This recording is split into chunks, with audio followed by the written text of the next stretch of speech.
Today, we will be doing a walkthrough of occurrence tracking within the iSolved People Cloud solution.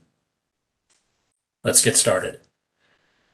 From a setup standpoint, there are two ways or two components to setting up occurrence tracking.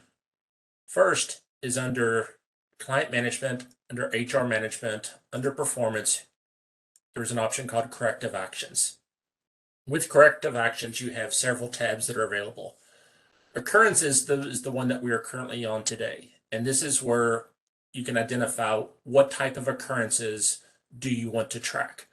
So here we have 3 tardies in a month. We have damage to company property, no call, no show, sleeping while on the clock. These are examples of different types of occurrences.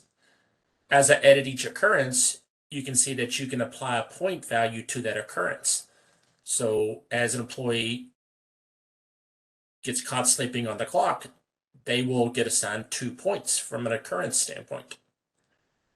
With that, from an action standpoint, you can determine at what point do you ultimately want to take an action and what type of actions are you looking to take. So here we have a first written warning, a second written warning, a documented discussion, final warning, suspension, termination of employee, verbal warning. These are examples of actions that are taken.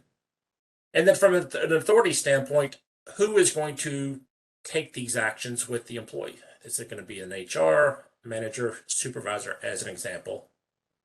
And then with policies is where you can ultimately tie it all together. So in this case, there are 2 different policies that have been created. One specifically for HR related occurrences and another one specifically for time occurrences. With each option, and we'll focus on time for now, there is the ability to build in the actual point thresholds. So when do you want that action to occur? So in this case, after the employee accrues 5 points, they will automatically get a verbal warning. After 10 points, they will get the first written warning. After 15 points, second warning, and so forth. There's also the ability to do a reset rule. So in this case, because this is set for calendar year, the points will automatically reset at the first of every year. But there are multiple options as far as the reset rule is concerned. And then the rule set, because I've identified this as a time occurrence, this is tying into the occurrence on the actual time card itself. What type of alerts are going to trigger these occurrences? Now, if I go back to my HR occurrence, it does not have a rule set because it is not attaching itself to the time card. These are just HR related occurrences, things that occur outside of the timekeeping solution itself. Now, with the rule set that we had on the previous screen for the time occurrences, under time management, you will scroll down and now there's an occurrence rule option. And with occurrence rules, this is where you're identifying on the time card what type of alerts are going to trigger that occurrence. So in this case, we have 3. We're going to apply the no call, no show alert anytime there's a no show on the time card, anytime they're a no show. We're going to apply the in late, leave early anytime they are in late, and then we're going to apply the same one when they're out early as well. We just separated that to keep it clean.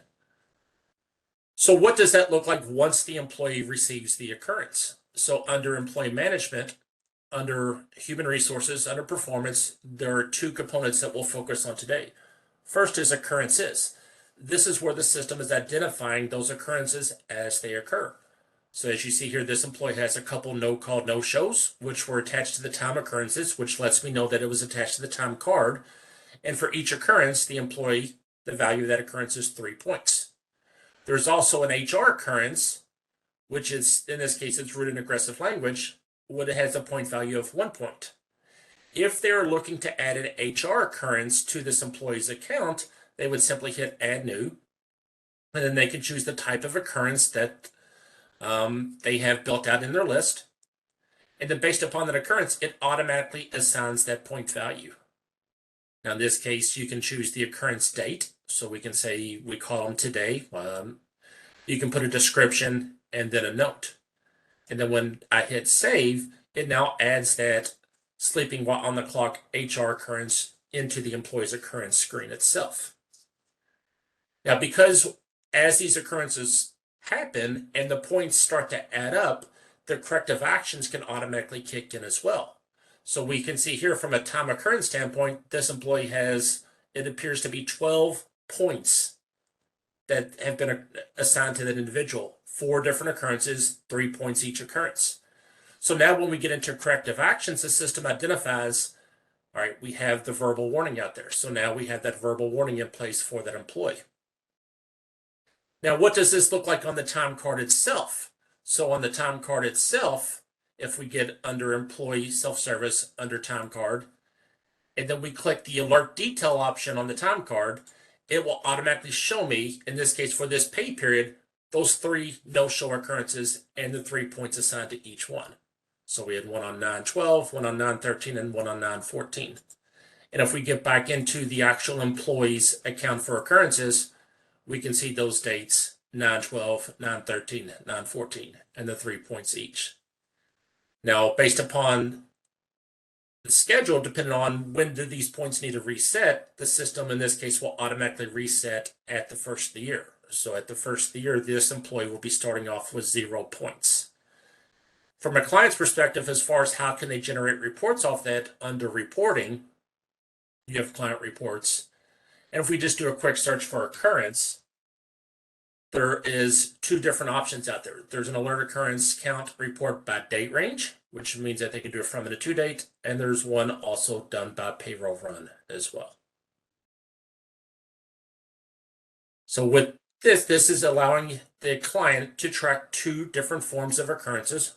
One that occurs with the time card, the time entries itself, and one that occurs from an HR's perspective as well. Thank you for your time today.